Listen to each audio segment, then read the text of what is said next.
The job we are given the honor of having is of representative.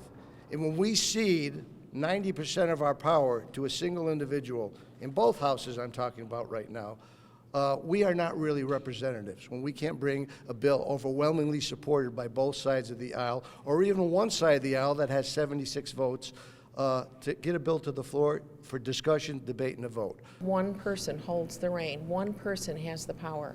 I don't care if he's Republican or Democrat. There is no fairness in that.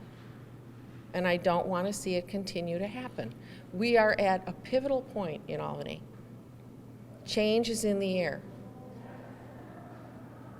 And if there's going to be constructive change, it has to be bipartisan, it has to be fair, and it has to be representative. And I fully believe that this piece of legislation is key to that. What went on here with the Spirit of 76 bill and our other reforms last week was really atrocious to watch on the floor. Is there anybody that, we're sent here by the folks that elect us to vote our conscience and to do the right thing. And when you hear the majority, in this case, behind us in the People's House, saying the majority means 76 Democrats. That is, the Founding Fathers would roll over in their graves. And that is not what our government is designed to be.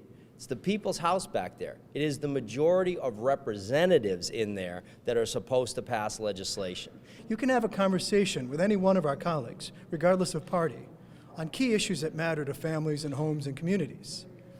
But yet, when they walk into that chamber, they become locked, particularly in the majority, they become locked into the position that the leadership dictates for them. So as we talked about getting a bill to the floor, once the bill's at the floor, and this provides insights on the other side of the equation, once the bill's on the floor, the leadership has determined that the bill will pass.